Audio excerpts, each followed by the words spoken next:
과 같이 말했습니다. 약한 것이 강한 것보다 낫다. 어리석은 듯 슬기로운 것이 얌체같이 똑똑한 것보다 낫다. 그랬더니만 제자 중에 하나가 반문을 했습니다. 아니 스승님, 사람들마다 약한 것보다는 강한 것을 더 좋아하지 않습니까? 그랬더니만 스승님이 또 한마디 했습니다. 강하면 부러진다. 약하면 부러지지 않는다.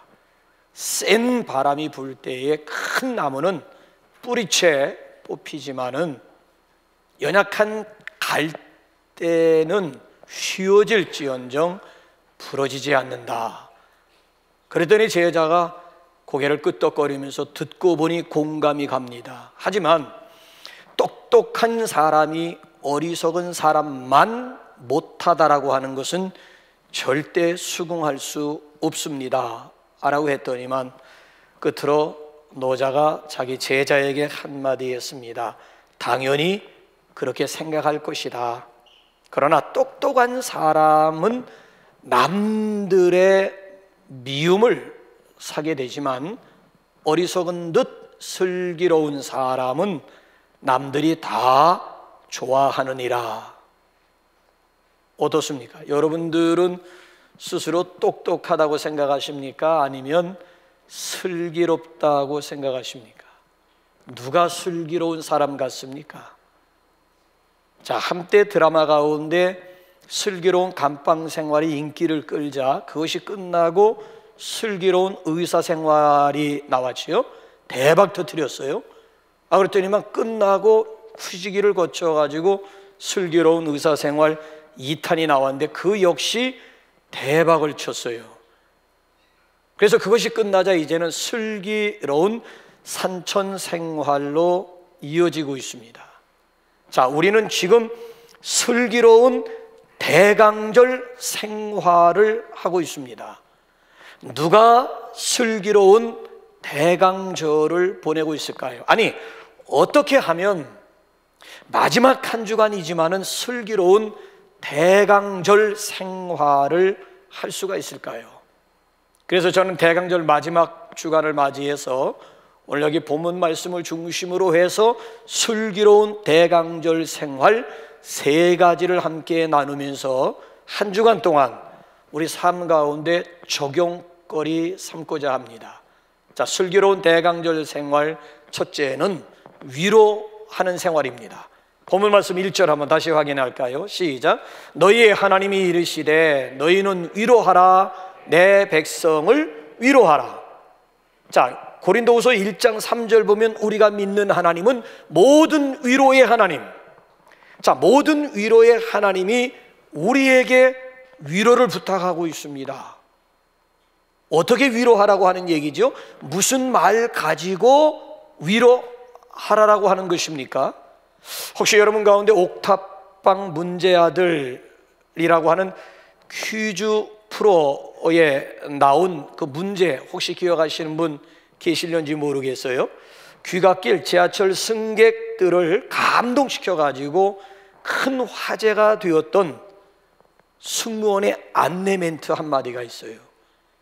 이것이 하루 종일 직장생활하고 일터에서 일하고 귀가하는 사람들에게 정말 위로를 주는 메시지였다라고 하는 거예요. 자, 승무원의 안내 멘트가 뭐였을까요? 제가 여러분들에게 지금 퀴즈 내는 거예요. 혹시 여러분들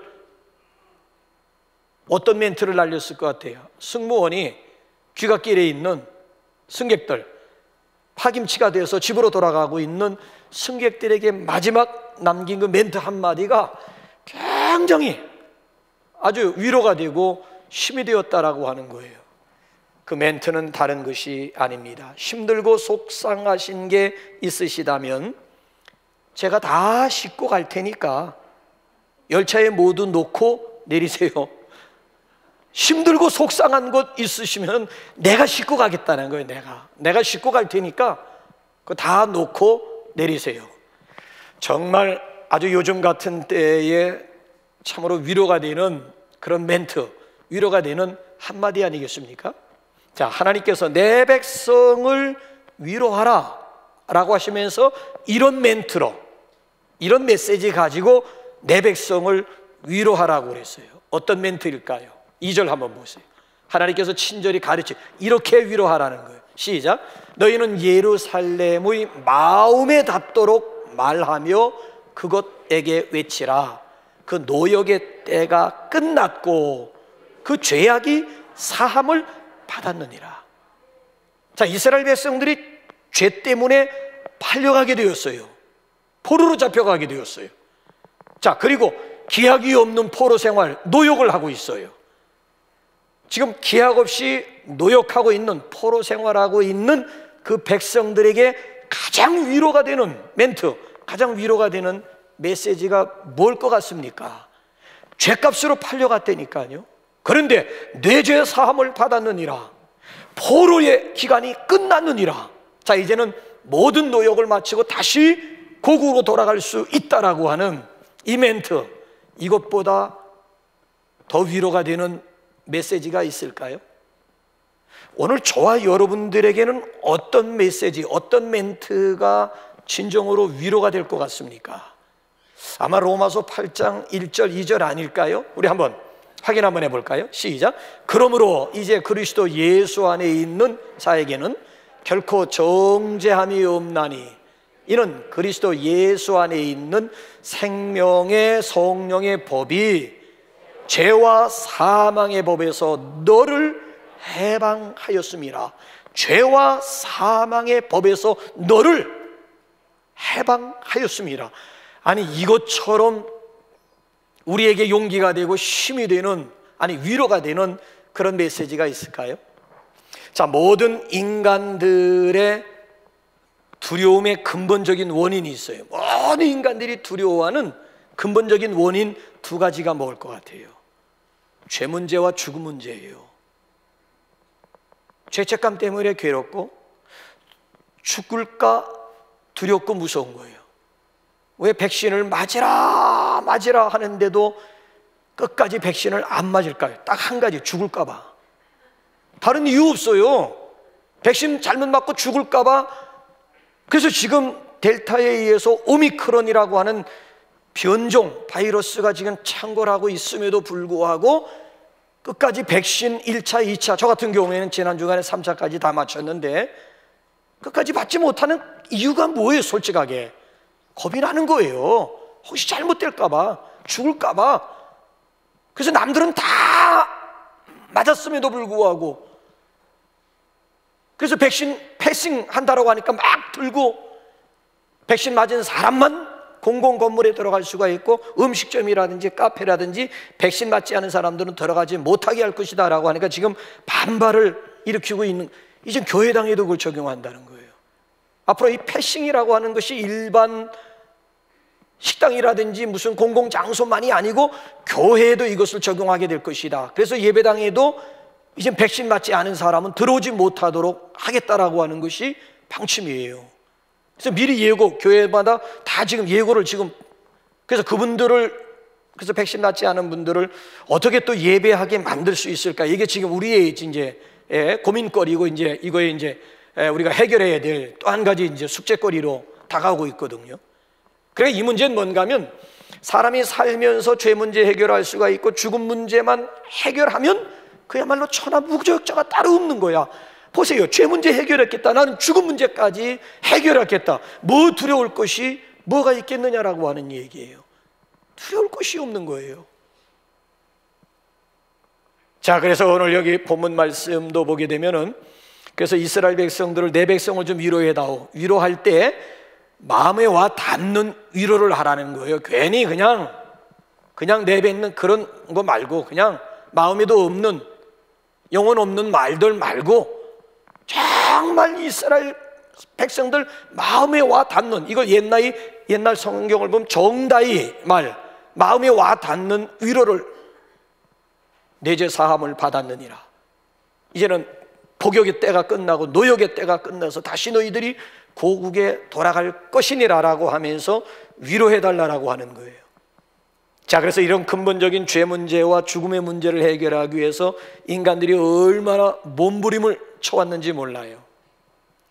인간의 공로 사상 중에서 으뜸으로 잘 정리된 사상이 바로 불교 사상이에요. 인간의 공로 사상치고는 체계적으로 잘 정리된 사상이 불교 사상을 능가할 만한 데가 없습니다. 자, 오래전에 온 매스컴이 떠들썩하게 보도했던 성철 스님 혹시 기억하시는 분 있습니까? 물은 물이요 산은 산이로다 해가지고 아주 유명. 그거 누가 했느냐? 그 나도 할 수 있거든요. 물은 물이요 산. 그럼 물은 물이고 산이 산이지 물.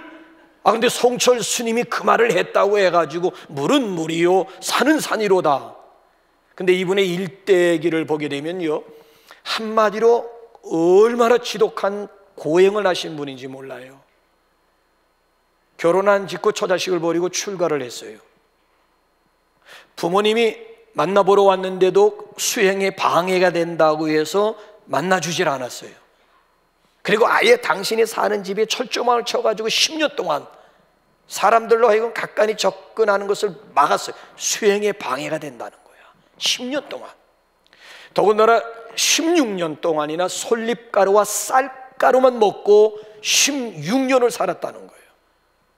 그리고 이게 실제적으로 말이 되는지 모르겠습니다만 8년간 장자불화라고 해가지고 밤에 누워서 잠을 자는 것이 아니라 앉아서 잠을 8년씩이나 한 번도 누워서 잠을 자본 일이 없이 앉아서 8년 동안 잠을 잤다는 거예요.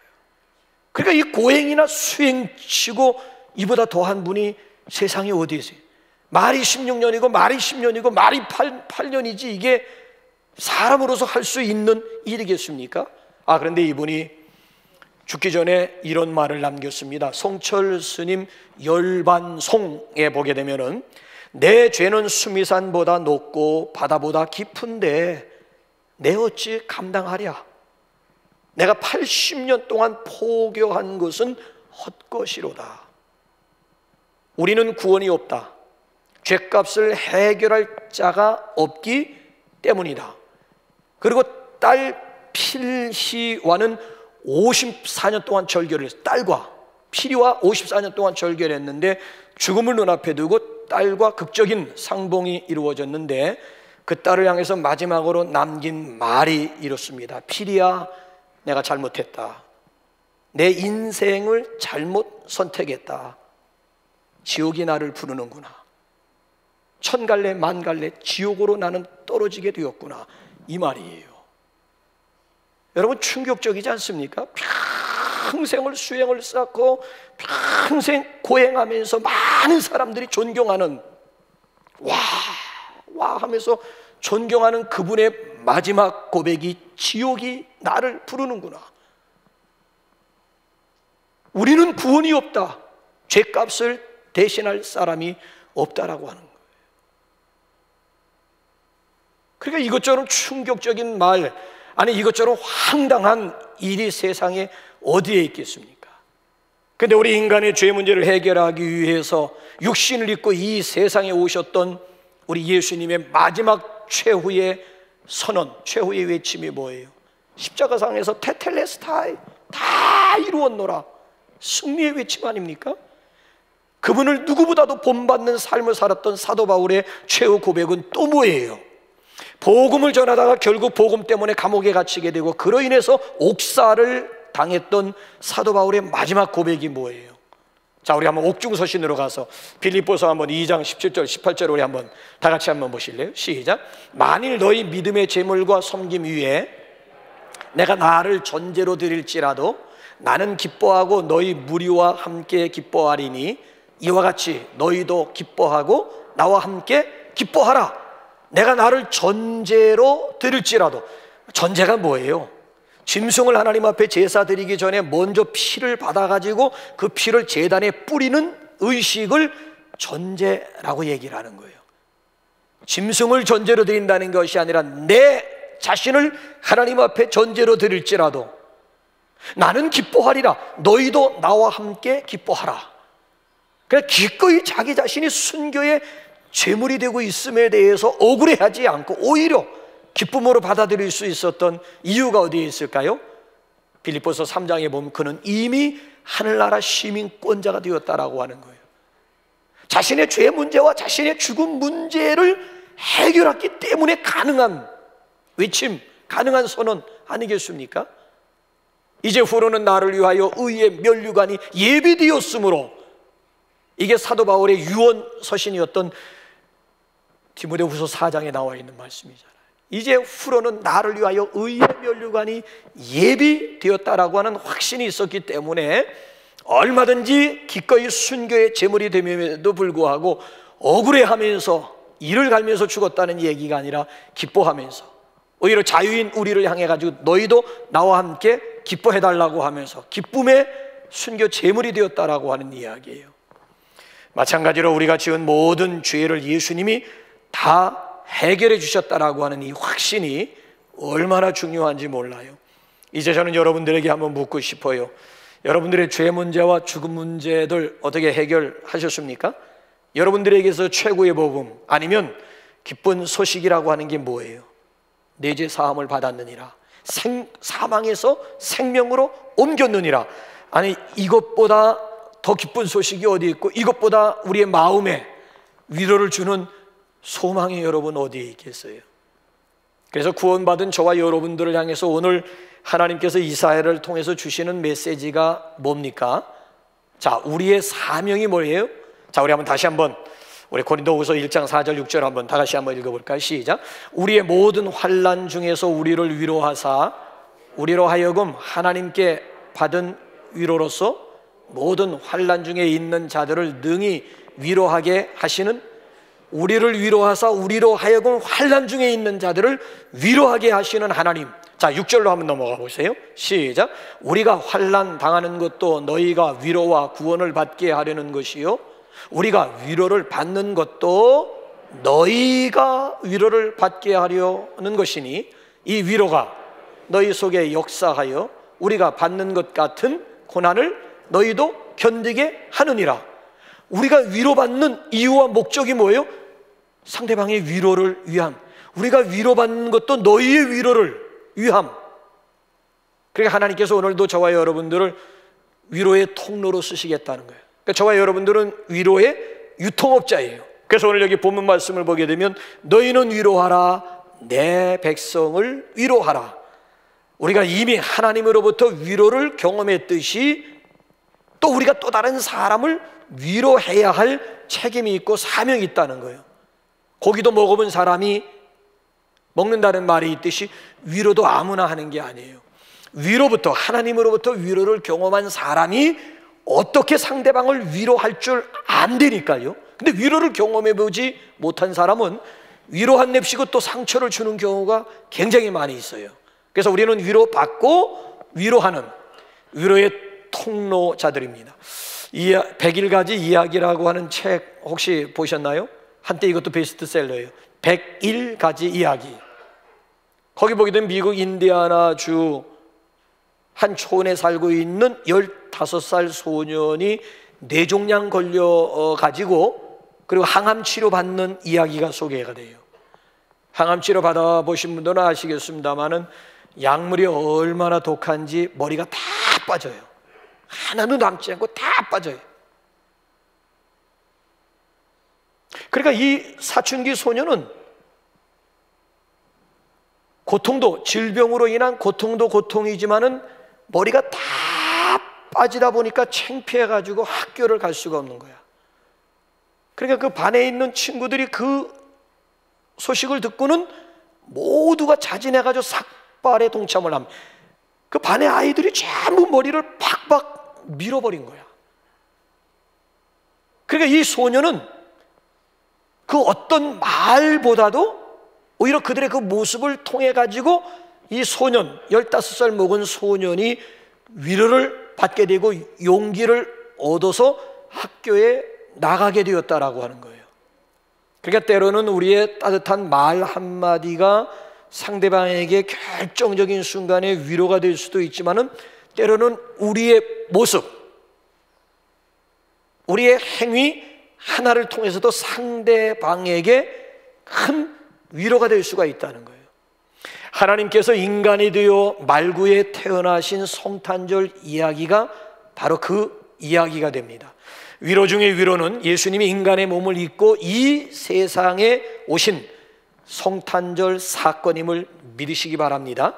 그러니까 우리와 눈높이를 같이 하기 위해서 이 세상에 오신 예수님이 바로 우리의 소망이요 우리의 위로이심을 믿으시기 바랍니다. 자, 보세요. 우리와 눈높이 같이 하기 위해서 이 세상에 오신 거예요. 위에 계시면서 너희들 이리 올라오라고 얘기하는 것이 아니라 당신이 그 모든 빛나고 높은 보좌 내어놓으시고 친히 우리와 눈높이를 같이 하기 위해서 이 세상에 내려오신 사건이에요. 그래서 같이 우리와 더불어 땅에 발을 디디시면서 우리와 눈높이를 같이 해주셔. 그 자체가 우리에게는 위로가 되고 우리에게는 소망이 된다는 거예요. 그렇게 하신 이유가 뭐예요? 내가 너희와 눈높이를 같이 했듯이 오늘도 우리와 눈높이를 같이 할 이웃이 있다라고 하는 얘기예요. 그러니까 오늘도 나를 필요로 하는 사람이 있는 거예요. 나의 따뜻한 말 한마디가 필요한 우리 가까이에 있는 이웃이 있다라고 하는 거예요. 자, 그러면 여러분 이번 주간에는 누구에게로 여러분 보내심 받을 것 같습니까?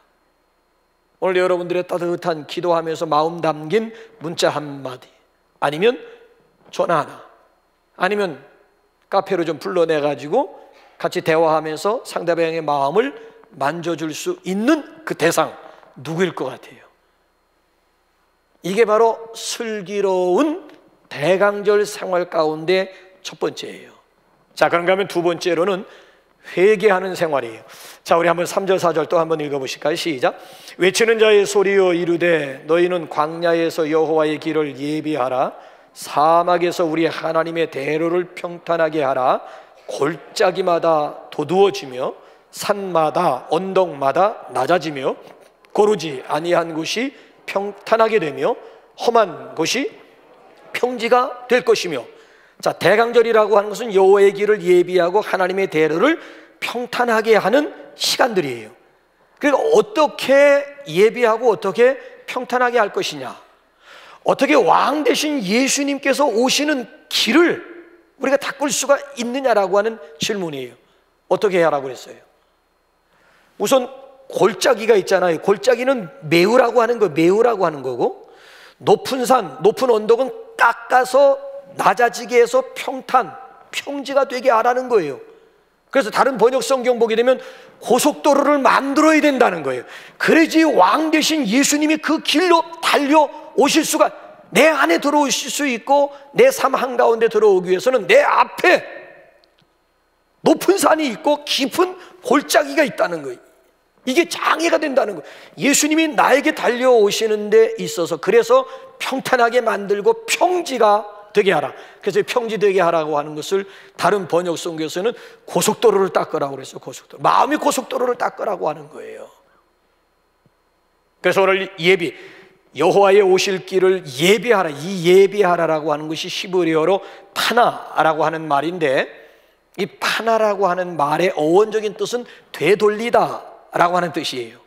신약에서 회개는 메타노이아라고 하는데, 메타노이아는 돌아눕는다. 이쪽을 보고 누웠다가 이쪽 반대편으로 돌아눕는다. 이게 신약에서 회개를 의미하는 어원적인 의미고요, 구약에서 예비하라라고 하는 것, 파나라고 하는 것은 되돌린다라고 하는 얘기예요. 원점으로 다시 되돌린다.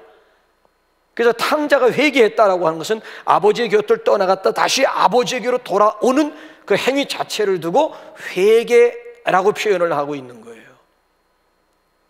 그래서 이 대강절, 슬기로운 대강절 생활 가운데 두 번째는 뭔가 하면은 우리 주님과 멀어졌던 분들이 다시 주님과 가까워지는 거예요. 자, 주님이 지금 왕 대신 주님이 나에게 오시기 위해서는 지금 장애물들이 너무 골짜기에 깊어. 마음에 골이 파인 분들이 많이 있죠. 뭐 상처로 고립해야든지 아니면 열등 의식으로 고립해야든지 낮은 자존감으로 인해서 마음의 골을 가지고 있는 분들, 그 정상적인 관계가 이루어지지 못하는 문제는 나에게 있거든요. 더군다나 마음에 또 높은 산이 있는 분들, 교만, 마음에 높은 언덕을 가지고 있는 분들이 있어요. 별것도 아닌 것 가지고 스스로 막 깎아내려야 되는 거예요. 낮아져야 낮은 곳에 임하시는 예수님을 제대로 그러니까 높은 마음의 산이 있다든지 아니면 마음의 골짜기가 있어가지고는 정말 겸손하신 섬기러 오신 예수님을 제대로 만날 수가 없다는 거예요. 그래서 어떤 분이 코로나 시대를 맞이해서 이런 내용 가지고 기도를 했습니다. 하나님, 우리가 얼마나 거짓과 막말을 많이 했으면 입을 마스크로 다 틀어막고 살게 하셨습니까? 우리가 얼마나 시기하고 질투하고 미워하고 다투고 사랑을 안 했으면 적당한 거리를 두라고 말씀하셨습니까? 얼마나 우리가 이 손 가지고 못된 짓을 많이 했으면 들어가는 곳마다 손 씻으라고 말씀하십니까? 오 주님, 이제부터는 입으로 함부로 말을 하지 않겠으며 이 손 가지고 나쁜 짓 하지 않겠으며 서로 뜨겁게 사랑하며 살겠습니다 라고 하는 이런 기도문을 인터넷에 올렸더라고요. 그래서 저는 그것을 보면서 매일마다 나올 때마다 마스크, 때로 이렇게 마스크 두고 나갔다 다시 또 돌아와서 마스크 찾으러 돌아올 때도 있습니다만은, 마스크를 쓸 때마다 주여 내 입으로 지은 죄를 용서하소서. 오늘도 여기 들어오면서 입구에서 또 손 세정대 씻으면서 주여 이 손 가지고 못된 짓 한 거 용서하소서. 또 여러분들도 지금 표시된 곳에 앉으면서, 저도 표시된 곳에 앉으면서 주여 내 마음으로 지은 죄까지도 용서하여 주옵소서.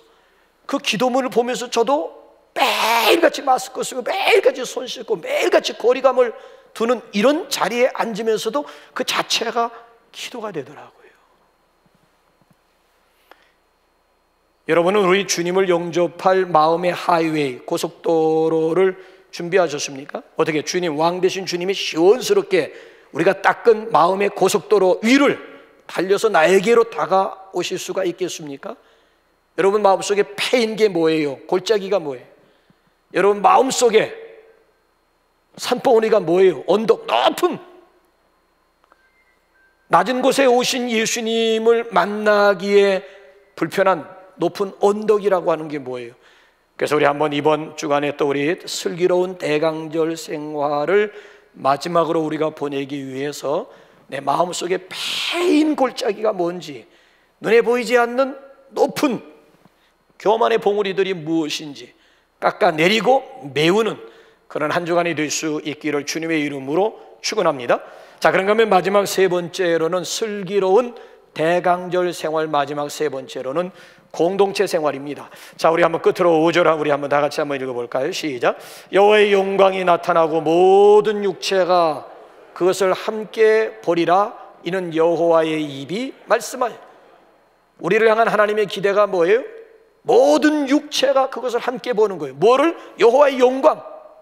장차 심판의 주님으로 이 세상에 임할 영광스러운 우리 주님을 소수만이 보며 소수만이 기다리는 것이 아니라 만방 열국이라고 얘기하잖아요. 그래서 모든 사람이 영광스러운 주님의 모습을 다 함께 보며 다 함께 맞이하는 것, 이것이 우리를 향한 마지막 하나님의 기대가 될 것입니다. 기억하시기 바랍니다. 우리는 교회예요. 우리는 공동체예요. 공동체의 정의가 뭐예요? 자, 사전적인 의미를 묻는 것이 아니라 성경적으로 공동체의 정의가 뭐예요?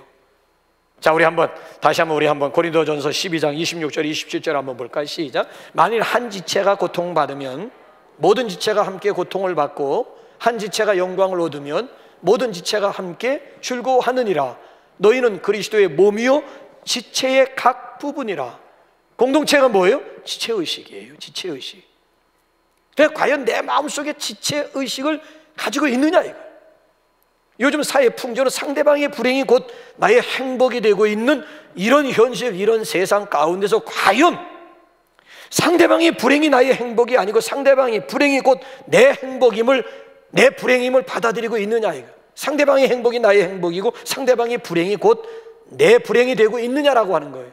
자, 지체 가운데 한 지체가 고통, 여기에 가시가 들어가게 되면 이 손가락 하나만 아픈 게 아니에요. 온 몸이, 얼굴이 찌그러지고 벌써 그 손을 바라보는 우리의 눈, 우리의 얼굴이 이지러지고, 그래서 이거 가시 빼기 위해서 모든 수단이 다 이쪽에 있는 손이 벌써 이게 지체, 이게 공동체의 정의가 된다라고 하는 거예요. 자, 여러분 보세요. 지금 우리는 교회가 아니죠. 교회당. 우리는 교회당에 모여서 지금 예배를 드리고 있어요. 자, 지금 교회당에 모여서 우리가 예배만 드리는 것이 아니에요. 수평적으로는 성도의 교제가 이루어지고 있어요. 함께함, 코이노니라고 얘기하지 않습니까? 자, 우리가 교회와 관련되지 아니하고 혼자서 기도하고 혼자서 찬송하고 혼자서 종교적인 의무를 다 하는 것으로 족하다고 생각한다면 예수님께서 굳이 교회를 세우실 이유가 없는 거예요.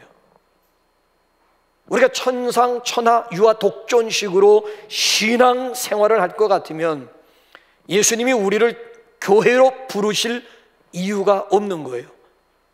그런데 우리가 예배를 드릴 때마다 뭘 고백하고 있어요? 성도가 서로 교통하는 것을 믿습니다.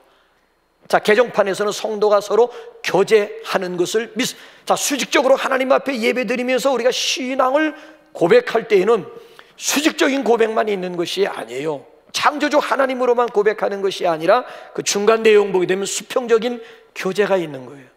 그래서 이 교회라고 하는 에클레시아라고 하는 말 자체가 아로 끝나잖아요. 어미변화 복수예요, 복수. 교회 자체가 단수가 아니고 복수고, 우리가 믿는 하나님 엘로힘이라고 얘기하잖아요. 엘로힘, 그것도 복수야. 임이라고 하는 것이 그게 복수라고, 히브리어로 복수고, 에클레시아 그건 헬라어로 복수야. 복수. 하나님도 복수고 교회도 복수야. 아니 그럼 뭐 하나님이 여러분 계시지. 성부 하나님 계시고 성자 하나님 계시고 성령 하나님, 삼위일체 하나님. 그래서 그 하나님의 이름이 복수라니까. 교회도 복수예요. 그러니까 우리는 교회 공동체로 부름을 받았다는 거예요. 물론 한 사람 한 사람이 완전하지 않기 때문에 이 안에 실망할 거리도 있고 상처받을 거리도 있고 사람들을 보면서 시험이 들 때도 많아요. 그런데도 어떤 경우에도 하나님은 이런 우리로 이곳에 모여서 교회를 이루게 하시고, 모인 우리 한 사람 한 사람을 향해서 성도, 거룩한 무리라고 명명해 주었다라고 하는 거예요. 그래서 우리가 성도가 서로 교통하는 것을 믿는다라고 하는 것은 성도의 교제를 위해서 노력하겠다라고 하는 뜻이 거기에 담겨 있는 거예요. 노력하면은 분명히 더 좋은 관계로 발전을 할 수가 있어요. 그래서 더 좋은 관계로 발전하기 위해서는 두 가지의 덕이 필요합니다. 신앙의 성숙이 있어야 되고 인격의 성숙이 있으면은 그 모임은, 그 관계는 더 좋은 관계로 발전할 수가 있다는 거예요. 만약에 이 신앙의 성숙이 없으면은 이 안의 모임이나 저 바깥에 있는 모임과 구별점이 없어지게 됩니다. 그래서 교회 안에 무슨 동아리가 있고 끼리끼리의 무슨 친목 단체가 왜 신앙의 성숙이 이루어지지 않으면 밖에 있는 모임이나 교회 안에 있는 모임이나 다를 바가 없다니까요. 그래서 우리에게는 신앙의 성숙이 필요한 것이고 인격의 성숙이 필요하다라고 하는, 이것이 바로 우리의 모임을 하나님이 기뻐하시는 모임으로 발전하는 데 아주 중요한 요소라고 하는 거예요. 그래서 여러분, 오늘도 우리가 다시 한번 좀 우리 대강절을 끝으로 보내면서 공동체를 생각하면서 우리로 그리스도인 되게 하고 오늘도 교회로 살게 하시는 분이 사람이 아니고 하나님이요 성령님이신 줄로 믿습니다. 그래서 우리는 그리스도의 피로 맺어진 형제 자매들, 그리스도의 몸의 각 지체, 운명 공동체. 그래서 우리의 관계는 여기서 끝나는 것이 아니라 하늘나라까지 이어지게 됨을 믿으시기 바랍니다. 여러분, 세상에서 아무리 가까운 관계라 할지라도요 무덤까지가 한계예요. 아무리 사랑하는 가족이라 할지라도 무덤까지가 한계예요. 그런데 우리의 함께함, 우리의 교제라고 하는 것은 여기서 끝나는 것이 아니라 여기서 시작돼서 어디서? 하늘나라. 그래서 우리가 이 땅에서 성만찬 예식을 하는 것은 하늘의 만찬에 대한 초대장이라고 얘기를 하잖아요. 여기서 끝나는 것이 아니라 하늘나라 만찬으로 이어지는 모임이라고 하는 거예요.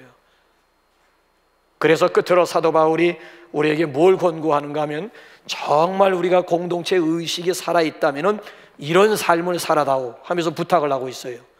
자, 우리 한번 이번 주간에도 우리 함께 이 말씀을 좀 적용해 보십시다. 로마서 12장 15절 시작. 즐거워하는 자들과 함께 즐거워하고 우는 자들과 함께 울라. 함께 울고 함께 즐거워하라.